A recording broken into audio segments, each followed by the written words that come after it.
Welcome to the class on policing in Continental Europe.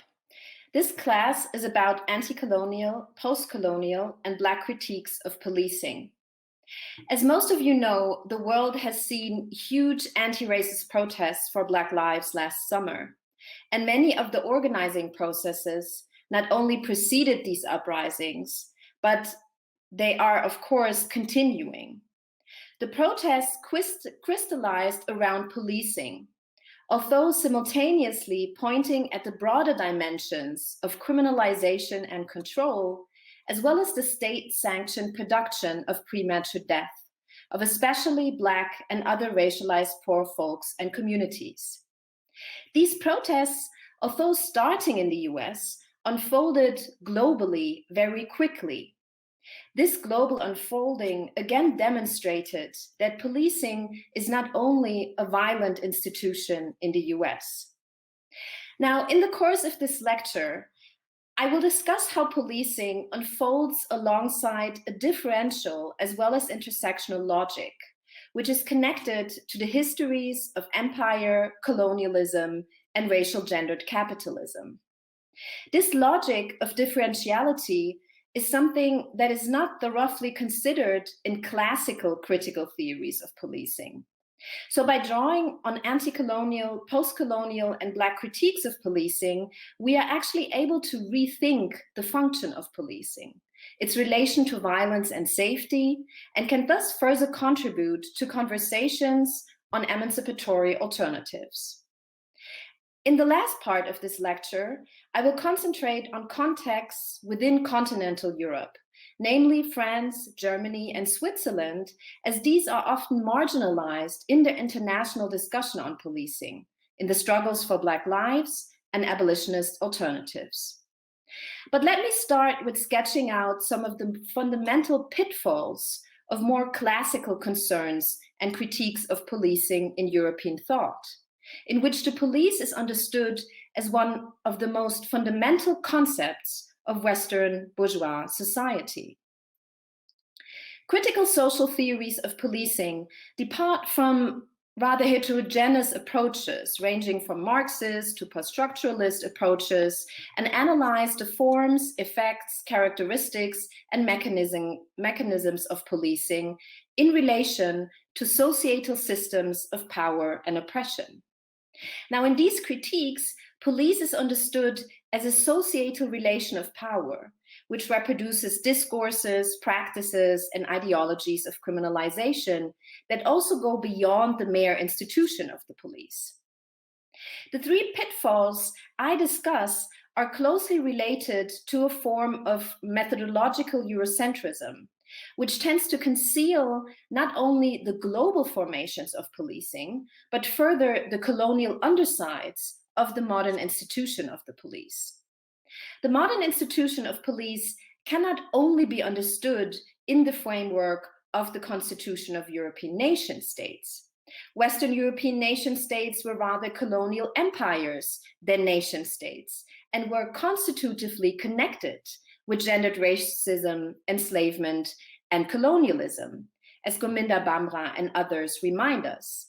So framing the history of police within the national frame of European national states erases that policing and regimes of security were geographically, historically, politically, but also epistemologically bound to the regulations of premature death, the superexploitation, enslavement, and colonization of racialized and indigenous populations, as Adam Elliott Cooper has also discussed in his 2 lectures of this series. As Frantz Fanon has once argued, we therefore need to stretch critical theories, he was referring to Marx here, a bit to get a better understanding of the whole picture. Now, the first pitfall I want to highlight concerns the question of the role or the function of the police. As Karl Marx has already pointed out, policing was not only responsible for protecting private property and property relations, but also for creating property. Following Marx, Mark Neocleous explains that police, therefore, historically does not only play a functional role, but moreover a mobilizing role in the creation of a class of wage labor through the recruitment into a workforce. This analysis of the mobilizing force of police provides a crucial framework to understand that policing is not only protecting the capitalist order, but is actively producing and reproducing it. However, this approach does not suffice to explain the inherent violent and extractive relation between former enslaved and colonized, and here I mean internally as well as externally colonized populations and the police. As anti-colonial, third world, and Black Marxists remind us, racism and capitalism are inextricably linked. With regard to policing, this implies that policing recruited into racialized wage labor, also within Europe, and into enslaved and colonized labor beyond Europe, on plantations and in the colonies. Looking at the role racism plays in the mobilization of enslaved and colonized labor by policing allows to understand that racialized subjects, especially the poor, experience policing as disproportionately violent, also in their everyday, and not only at protests or strikes, and not as an institution of safety and security. Frantz Fanon wrote in Les Damnés de la Terre, and I quote, "The colonial world is a world cut in two. The dividing line, the frontiers are shown by barracks and police stations. In the colonies, it is the policeman and the soldier who are the official instituted go-betweens, the spokesman of the settler and his rule of oppression. In capitalist societies, the educational system, whether lay or clerical, the structure of moral reflexes handed down from father to son, the exemplary honesty of workers who are given a medal after 50 years of good and loyal service, and the affection which springs from harmonious relations and good behavior. All these aesthetic expressions of respect for the established order serve to create around the exploited person an atmosphere of submission and of inhibition which lightens the task of policing considerably. In the capitalist countries, a multitude of moral teachers, counselors, and bewilderers separate the exploited from those in power. In the colonial countries, on the contrary, the policeman and the soldier, by their immediate presence and their frequent and direct action, maintain contact with the native and advise him by means of ruffle butts and napalm not to budge." End of quote. Fanon points at the differential logic of policing here and argues that the relation between the colonized poor and the police is inherently violent, whereas the experiences of the white working classes with the police is lightened, one could also say softer. This also translates into questions of power. The second pitfall I want to turn to concerns Michel Foucault's considerations of penal and disciplinary regimes, in which he argues that modern forms of power are characterized less by the exercise of physical force and violence than by discipline and dressage. Now, while Foucault argued that the way in which power was exercised changed from more brute, public, and sovereign forms to rather softer and disciplining modes of power in the 18th century, the Black feminist Simone Brown shows that this shift only applies to certain bodies. In her important work, Dark Matters, on the surveillance of Blackness, Brown highlights how sovereignty and disciplinary power, and the disciplining and regulation of Black subjects are actually entangled.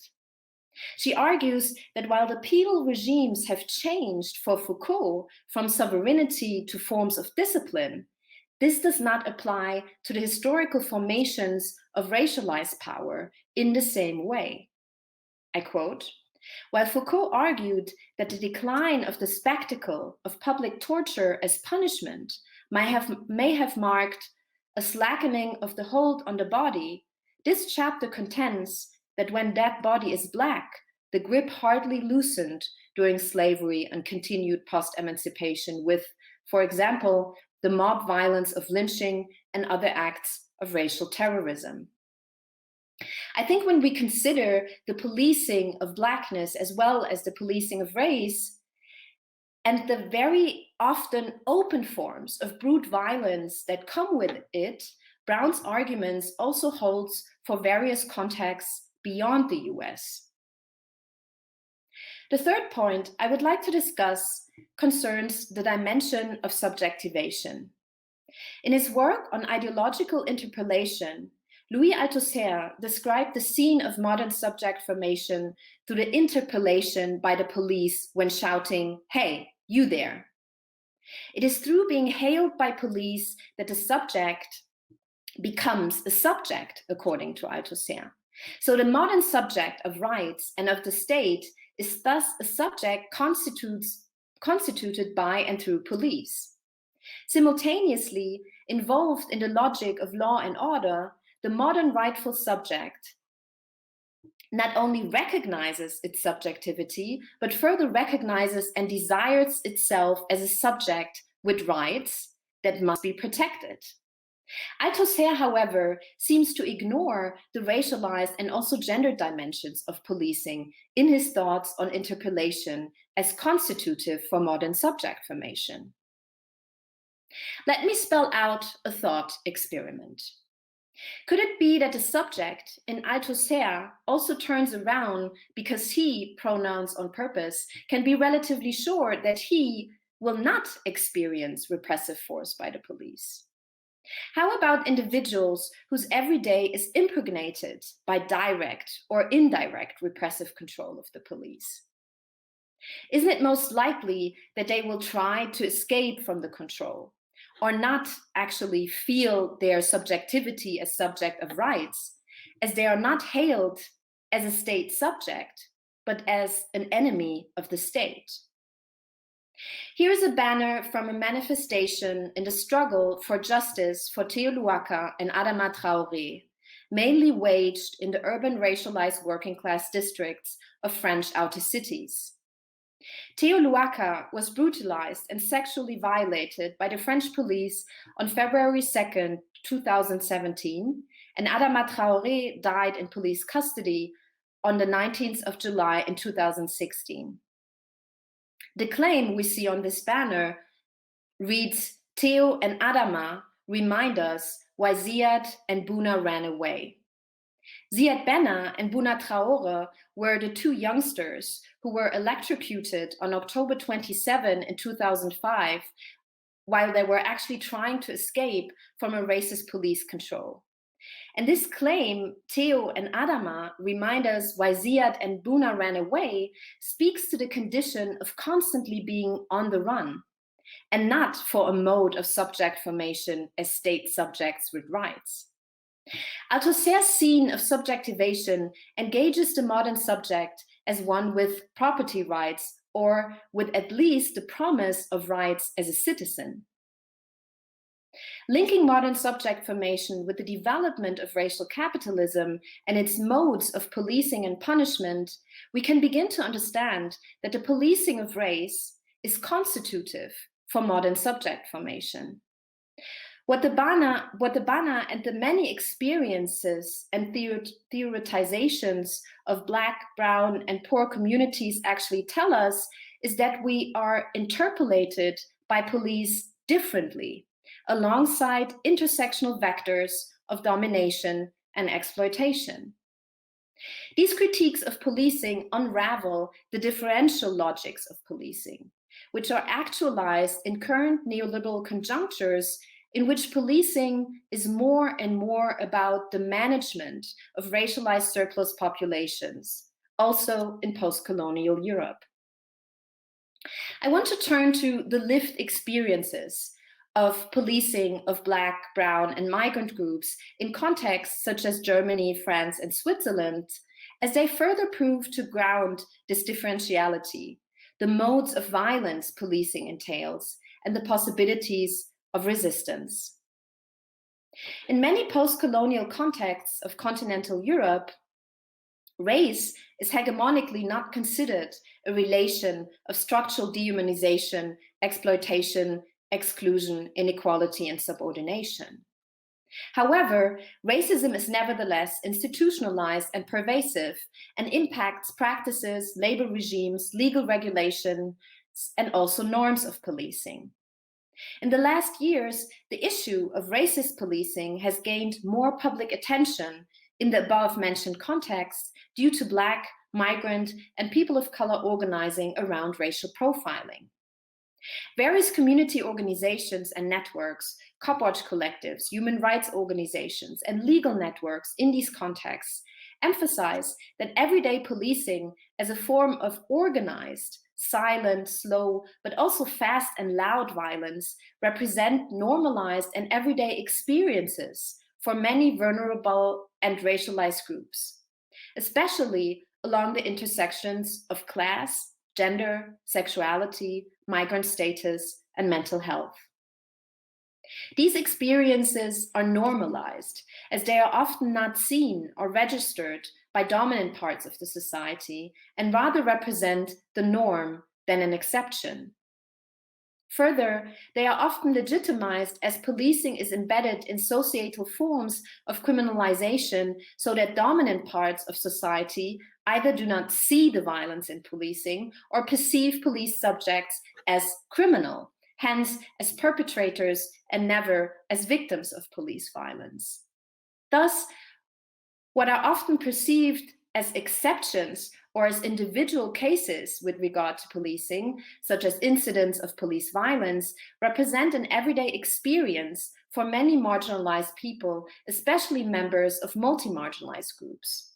Women and LGBTIQ, refugees, impoverished Black people, people of color with disabilities, or legalized migrant sex workers are particularly vulnerable, as intersectional and abolitionist feminists remind us, to racist police controls, abuse, and their various also deadly consequences.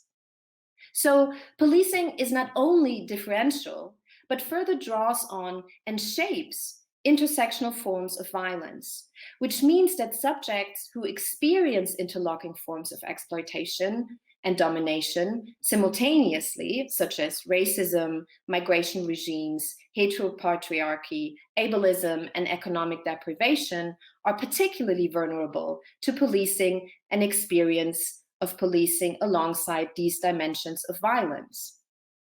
Further, policing as an institutionalized practice of control and punishment interacts with related coercive institutions in an intersectional way, not only with the prison or the detention center, but also with the foster care regime, the social welfare and housing system, and psychiatric institutions.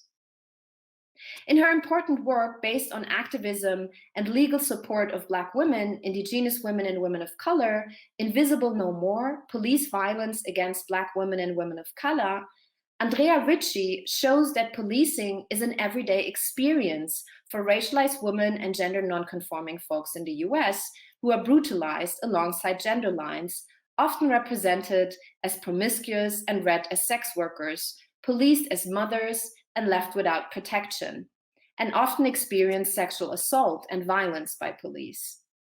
Scholarly and activist interventions have also highlighted the intersectional dimension of policing with regard to European contexts, and show that being read as a sex worker and policed also manifests in experiences of Black women and queer folks in these contexts. For racialized sex workers, policing also manifests in further criminalization and often devastating consequences with regard, for example, to child custody rights. Further, fatal police killings also cost the lives of racialized women and non-binary folks. In the German context, one can think of Christi Schwundeck, who was fatally shot in a job center in Frankfurt am Main on May 19th in 2011 while inquiring about her unemployment benefits. The case of Ndeye Mariama Sarr, who was shot by police in July 14 in 2001 in the house of her white ex-partner, is a further crucial manifestation of how racism, gender relations, migrant status, social class, and disability intersect in policing. In both cases, 2 or more police or security officers, as well as 1 more person were present, and Christi Schwundeck and Ndeye Mariama Sarr were the only Black women in these respective situations. Both were in a situation of crisis. Christi Schwundeck was without money since May 1st, as her unemployment benefits have not arrived.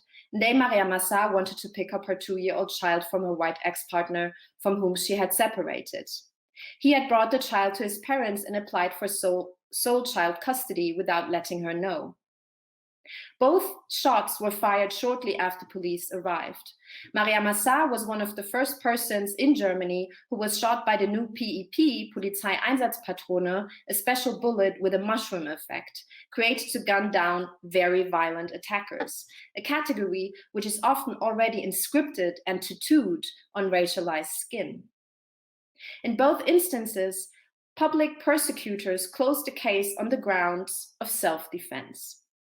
Whereas multi-marginalized subjects and groups are particularly vulnerable to policing practices in their various and intersectional forms, inaction of police, when Black and racialized subjects are in danger and or go missing, is also a modality which I define as part of violent policing. The active inaction by police in the case of, for instance, the Black asylum seeker, Rita Owoye-Junge, demonstrates this.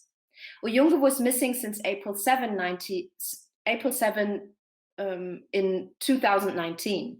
Her body parts were found in the forest near the Lager Hohenleipisch in Brandenburg on June 11, 2019. So it took the police more than 2 months until they found her remains in the nearby forest. The friends and her family continuously pressed that she was missing since April 7. She had repeatedly reported sexual harassment in the camp before. And her son has repeatedly told his father and police that someone had violently beaten her before bringing her away from the camp on April 7. Not only was Rita Owoye-Junge's son not believed, her reports on sexual harassment were further ignored, which points to the effects of sexotization of Black women and queer folks, a term that Jovita dos Santos Pinto has introduced, as well as to the intersectional violence within the Lager system. She was further implicitly criminalized as a bad mother who would leave her children by themselves without letting anyone know. Multi-marginalized groups experience policing as a condition of unbreathing in various but interrelated ways. I conceptualize unbreathing as a material, social, and physical condition and experience. As most of you know, I can't breathe were the last words of George Floyd. But they were also the last words of Eric Garner while being choked to death on July 7th in 2014 in New York. They were also the last words of Samuel Dolphin in Finland, whose friend actually remembers his words and narrates that he was shouting and calling my name, Ofori, Ofori, they're killing me, I can't breathe. Wilson A. from Zurich, Switzerland, was stopped and searched by police after a ticket control on October 10th, 2009, in a tram after he came from a meeting with a friend. He was aggressively pushed out of the tram and then brutally beaten after he asked why police only controlled him and his friend. Wilson A. told the police that he just had heart surgery, but the police continued and even insulted him with racist slurs. As stated in the many reports of support groups and his own testimony, Wilson A. could barely breathe. Since 2009, he and his supporters have been fighting for justice. The fierce refugee activist Sister Mimi, who was engaged in the refugee protest at the Oranienplatz and the Gerhard Hauptmann School in Berlin, Germany, died on December 11, 2014. During her long-term self-organized refugee and migrant activism, she continuously argued that the repression by police absorbs her breath. The motive of unbreathing, combat breathing, as Fanon would say, sticks to Black and racialized experiences with criminalization, policing, and death. It travels from the transnational to the translocal, from the prison cell and the lager to the urban or domestic space, from the land to the shores and the sea. Racial profiling, or stop and frisk, in its everyday forms also speak to forms of unbreathing, albeit not in lethal forms. Being stopped, rushing to breathe during a check, getting out of breath when running away from the police, like Ziad Benna and Bouna Traoré in France. In Dying Colonialism, Fanon wrote that the colonial condition is characterized by combat breathing. Combat breathing is embodied in and through the pant for breath, the gasp of air, the compression of air supply, the chokehold, the panic attack. It refers to the loss of breath when you find out that you have lost a loved one through police violence, and while you struggle for justice, which is rarely achieved in a criminal justice system. Family members and friends thus often experience the continuation of racialized violence, which not only extends the actual control or the actual incident, but also the subject it was directed towards. Modes of unbreathing also refer to the inhalation of water, as in drowning, as a result of the policing of the Black Mediterranean and the systematic regimes of death-making at state borders. Policing as the condition of unbreathing endangers and renders impossible life for vulnerable groups all over the world. Policing as the historical and constant condition of unbreathing is actually the stuff out of which modern security and subjectivity is made. Black initiatives and collectives of color have long criticized and mobilized against racialized policing, also in continental Europe.